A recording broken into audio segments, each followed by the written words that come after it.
Hello everyone, welcome to Kumari's Kids channel. How are you guys doing today? I hope everyone is good. I'm going to tell you guys a story called The Old Woman and the Fat Chicken.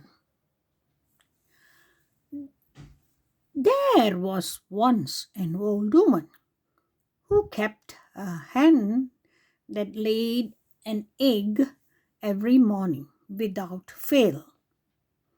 The eggs were large and delicious, and the old woman was able to sell them for a very good price at the market. If my hen would lay 2 eggs every day, she said to herself, I would be able to earn twice as much money. So every evening the old woman fed the hen twice a day, much food.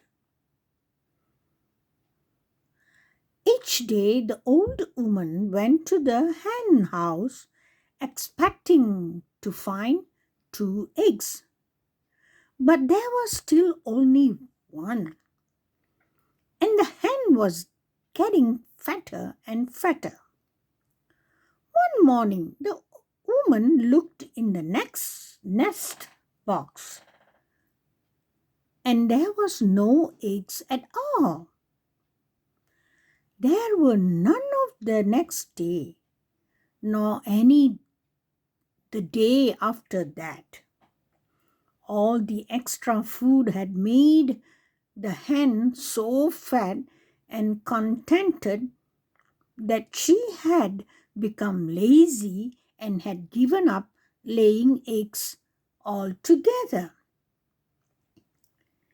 And the moral of this story is things don't always work out as planned.